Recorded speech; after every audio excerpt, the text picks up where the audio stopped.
అరుణాచల శివ అరుణాచల శివ అరుణాచల శివ. ఈ వీడియో పూర్తయ్యేలోగా ఎన్నిసార్లు అంటానేమో. ఇలా అనడం నిజంగా నా అదృష్టం. వింటున్న మీరు కూడా అదృష్టవంతులే. అరుణాచల శివ మంత్రం నమశివాయ మంత్రం కంటే 3 కోట్ల రెట్లు అధికమైన ఫలితాన్నిస్తుందని స్కాంద పురాణంలో చెప్పబడింది. ఎవరు అరుణాచలంలో అడుగుపెట్టినా వారి జీవితం మధ్యలో ఒక లైన్ ఏర్పడుతుంది. ఒక వ్యక్తి అరుణాచలం వెళ్ళడానికి ముందు వెళ్ళిన తర్వాత అని 2 ఎపిసోడ్స్గా మన లైఫ్ సైకిల్ని భగవంతుడు తీసుకుంటాడు. ఇప్పటి వరకు ఉన్న నేను అరుణగిరి ప్రదక్షిణ చేసిన తరువాత నేను కాదు. నా కర్మ కూడా అంత ఎఫెక్టివ్గా పనిచేయదు. రోజు బాగున్నా లేకున్నా అంతా ఒకేలా ఉంటుంది. పరమ దరిద్రమా అదృష్టాన్ని చేస్తుంది, దుర్మార్గుడివా సాధువుగా మార్చేస్తుంది. భగవంతుడే లేడని అరుణగిరికి వెళుతున్నావా, ఈ విశ్వమంతా నేనే ఉన్నాను అని తెలిసేలా చేస్తాడు.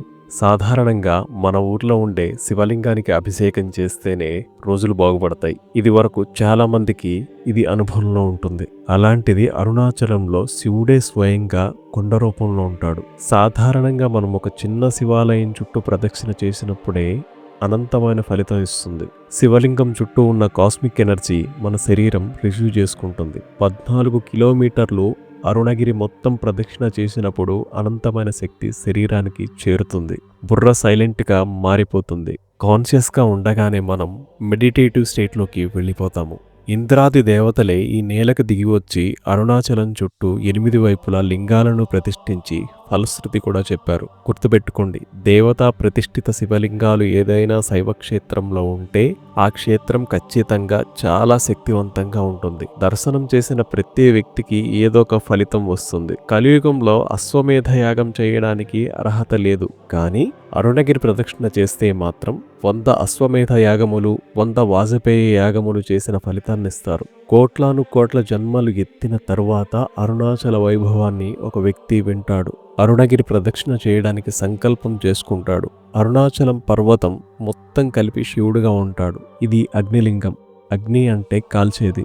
ఇక్కడ మన ఉన్నతికి ఏది అడ్డు వస్తుందో దాన్ని అరుణాచల క్షేత్రం కాల్చేస్తుంది. ఏ అంధకారంలో ఉంటూ ముందుకు సాగలేకపోతున్నామో అక్కడ ఆ అగ్ని స్వరూపం వెలుగు చూపిస్తుంది. అరుణాచల మహత్యం గురించి ఈ ఒక్క వీడియోలో చెప్పలేను, కానీ ఏదో నాకు తెలిసిన ప్రయత్నం చేశాను. ఒకసారి అరుణాచలం వెళితే చాలు, ఈ యూనివర్స్లో ఏదో ఒక శక్తి ఉందనే విషయం ఎవరూ చెప్పకుండానే అది మనకి అనుభవంలోకి వస్తుంది. అరుణాచలం వెళ్ళగానే ఒక వ్యక్తి రూట్ ఆఫ్ ఎగ్జిస్టెన్స్లో మార్పు వస్తుంది. అరుణాచలం అణువణువులో శివుడుంటాడు.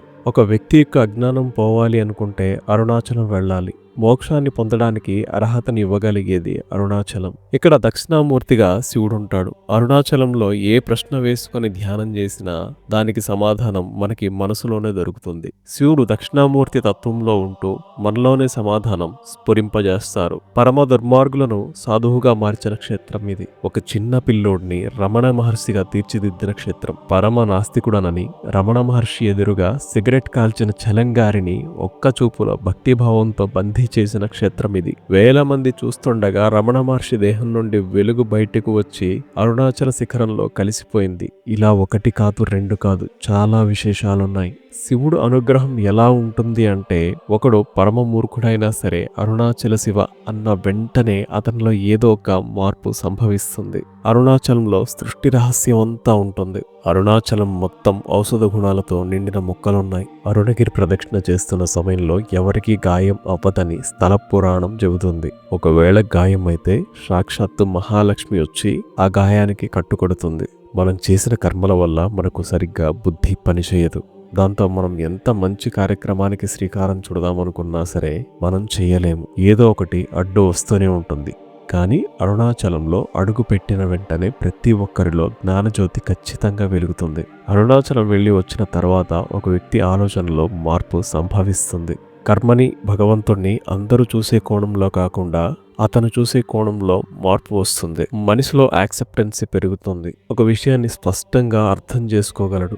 గిరి ప్రదక్షిణ చేస్తున్నంతసేపు అరుణాచల శివాని మరణ చేస్తూ గాని ప్రదక్షిణ ముగించినట్లయితే అరుణాచల శివుడి అనుగ్రహం తప్పకుండా కలుగుతుంది. అరుణాచలంలో మీకు ఒక్క శివుడు అనుగ్రహమే దొరుకుతుందా అంటే కాదు.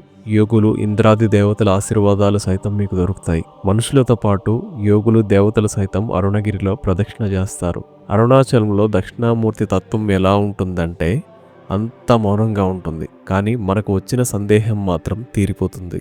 శివుడు ఎంత కరుణామయుడంటే, నేనేమీ చెయ్యలేను కానీ నాకు మోక్షం కావాలి అని అడిగితే, సరే ఏం చేయొద్దు కానీ నిత్యం అరుణాచల శివ అనుకుంటూ ఉండు, నీకు మోక్షం ఇచ్చేస్తా అంటాడు. అరుణాచల శివ అంటుంటే మోక్షం ఎందుకు వస్తుందంటే, కొన్ని కోట్ల జన్మల పాపం తగలబడిపోతుంది. పాపం మొత్తం పోయిన తర్వాత మిగిలింది పుణ్యమే కదా. ఆ పుణ్యంతో మంచి కర్మలను అనుభవిస్తారు. అరుణాచల శివనామం నోట్లో ఉండగా ఏ వ్యక్తికి కూడా చెడు బుద్ధి అనేది పుట్టదు. కాలక్రమంలో అతనికి బుద్ధి ప్రచోదనమవుతుంది. తాను దేహం కాదు, భగవంతుణ్ణి అని తెలుసుకొని ఆ అరుణాచల శివుడిలో కలిసిపోయే అవకాశం మనకి శివుడిచ్చాడు. అరుణాచలంలో ఉండే అగ్నిలింగం అజ్ఞానాన్ని కాల్చేస్తుంది. శివుడికి ఏం అడగాలో తెలియకపోతే అరుణాచల శివ అంటూ అలా ప్రదక్షిణలు చేయండి. మనసులో గట్టిగా మీకు సంబంధించిన సమాధానం దొరుకుతుంది. అరుణాచల శివ, అరుణాచల శివ, అరుణాచల శివ. లోకా సమస్త సుఖినో భవంతు.